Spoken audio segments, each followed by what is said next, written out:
यदि सहारा इंडिया से आपको भुगतान लेना है तो ये कार्य अवश्य करना ही पड़ेगा। अगर नहीं करेंगे तो सहारा इंडिया से भुगतान नहीं होगा, गारंटी के साथ मैं कह रहा हूँ। और आज मैं इस बात का फिर से वीडियो बना रहा हूँ, जबकि पहले वाला एक वीडियो मेरा है कि हम बताए थे कि भुगतान ऐसे होगा। बहुत सारे लोगों ने देखा, लेकिन चूँकि याददाश्त नए नए जब वीडियो देखे जाते हैं तो फिर पुराने वाले का विस्मरण करना कोई बदला। पर गौर से सुन लीजिए कि बात क्या कहना चाहते हैं। सबसे पहले आपको यह देखना होगा कि अगर आपके अगल बगल में कोई अच्छे से वकील हों, आपके गांव के आसपास मित्र मंडली में या कोई जान पहचान के कोई न कोई अच्छे वकील, ऐसा नहीं कि केवल वो जाके एफिडेविट और ये बनाने वाले वकील नहीं, बल्कि केस लड़ने वाले वकील जिनके पास दिमाग हो, थॉट हो, वो कानून की जानकारी रखते हो, उनसे आप अगर पूछिएगा, जैसे कहते हैं वैसे ही पूछिएगा कि वकील साहब एक बात बताइए कि अगर कोई भी केस कोर्ट में चल रहा है तो उस पर कौन कौन निर्णय ले सकते हैं। थोड़ा सा गौर से सुनिए ठीक से कि उस पर कौन कौन व्यक्ति निर्णय ले सकते हैं।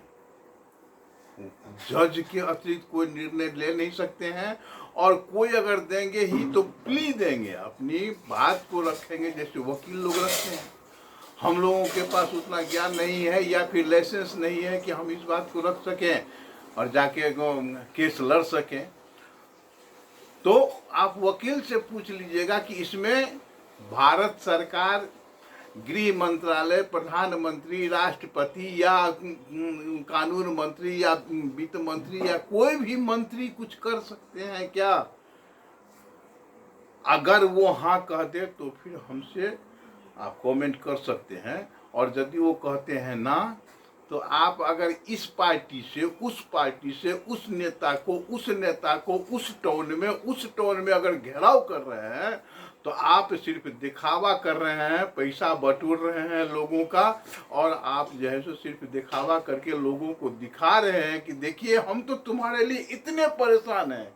जैसे आजकल के कुछ नेता लोग हैं ना, वो समाज को कहते हैं कि हम तुम्हारे लिए तो इतने परेशान हैं, और जब रिजल्ट आता है तो लगता है कि हम जैसे पहले थे वो इससे भी खराब स्थिति में आ चुके हैं। तो कहने का मतलब है कि अब हमारे बीच के जो भी नेता लोग हैं ना, जो सहारा इंडिया का मैटर देख रहे हैं ऊपर में, अब ये लोग किसी न किसी पार्टी से टिकट लेने के चक्कर में हैं कि भारत का 27 करोड़ उसके आश्रित लोग हमको वोट दे देंगे और हम प्रधानमंत्री बन जाएंगे। यह कभी भी संभव नहीं है। तो आप वकील से राय मशवरा कर लेंगे कि यदि कोई भी नेता हाथ नहीं कर सकता है, उसमें साथ नहीं कर सकता है, साथ नहीं दे सकता है, तो आपके मामला यूं ही रहेगा। सबसे प्रथम कार्य ये करना है कि कोर्ट में अगर फिर नए केस डाले जाते हैं तो क्या सोचकर कि कोर्ट हमको तुरंत वहीं से मतलब डायरेक्ट दे देगा चेक या अकाउंट में ट्रांसफर कर देगा कि भैया लो जाओ तुम्हारा केस एकदम सही है, कि उस केस की सुनवाई के लिए फिर आगे डेट मिलेगा। तो पहले से ही 1500-1600 केस चल रहे हैं, फिर नए केस डाले जा रहे हैं, कोर्ट में केसों की संख्या बढ़ती जा रही है, बढ़ाता जा रहा है, बढ़ाया जा रहा है। परिणाम ये होगा कि तारीख पर तारीख बढ़ता चला जाएगा। जितना घेराव हम लोगों ने गोरखपुर या नागपुर या महाराष्ट्र या बिहार या बंगाल जहां भी कर चुके हैं, सब जीरो है मेरे नज़र में। आप लोग विद्वान हैं, बुद्धिमान हैं, ज्ञानी हैं, पूरा देश देखे हैं, तो हम आप लोगों के बारे में नहीं कुछ कह सकते, लेकिन हम सर्वसाधारण नागरिकों को यह कह रहे हैं कि यह बात जो इस मोहल्ला, उस गांव, उस नेता, उस अफसर के सामने धरना प्रदर्शन करते हुए बड़ा बड़ा मेमोरेंडम दे रहे हैं ना, कुछ नहीं होने वाला है। अगर मेरा चैलेंज है कि 15 दिनों तक लगातार कोर्ट के अंदर, सुप्रीम कोर्ट के अंदर न जज को और न ही वकील को घुसने दिया जाए और न ही बाहर निकलने दिया जाए। हम लोग वहाँ धरना प्रदर्शन में बैठ जाएंगे। जितनी पिटाई आपको मतलब दिल्ली के मैदान में लगी, जितनी पिटाई आपको गोरखपुर में लगी, उतनी भी नहीं लगेगी। कहे कि कोर्ट परिसर में बुद्धिजीवी लोग रहते हैं। अगर पुलिस आता है तो सीधे गोली नहीं चला देगी, सेना के लोग गोली नहीं चला देंगे, पहले समझाएंगे। एक मेमोरेंडम उनको दे दीजिए। अगर 50 लोगों से आप घेराव कर रहे हैं तो 50 लोगों के पास भी प्रत्येक के जेब में 2, 4, 5 मेमोरेंडम होना चाहिए। जो भी आए समझाने के लिए उनको एगो मेमोरेंडम दे दीजिए। मेमोरेंडम का विषय क्या होगा वो मैं बता देता हूँ, लेकिन आप एक मेमोरेंडम उन्हें थमाइए।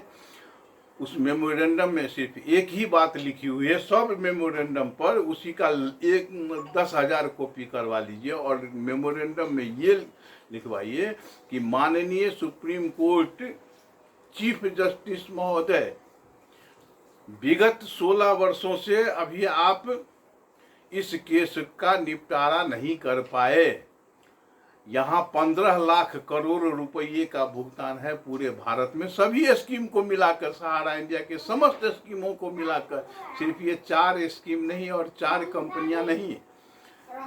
इसके लिए आपको 15 वर्ष 16 वर्ष लगा, जो आज तक इस केस का निर्णय नहीं हो पाया। हम भी इसी देश का नागरिक हैं और हमें भी न्याय की आवश्यकता है।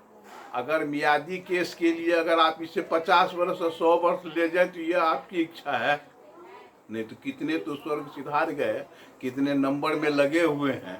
तो आपसे निवेदन है कि इस केस को समस्त सहारा इंडिया के किसी भी प्रकार के केसों को एकत्रित करते हुए भारत सरकार को सौंप दिया जाए और उन्हें सख्त आदेश दिया जाए कि समस्त जमाकर्ताओं का भुगतान 3 महीना में करने का वचन दें या करने का आदेश, चाहे जो कुछ भी करना पड़े।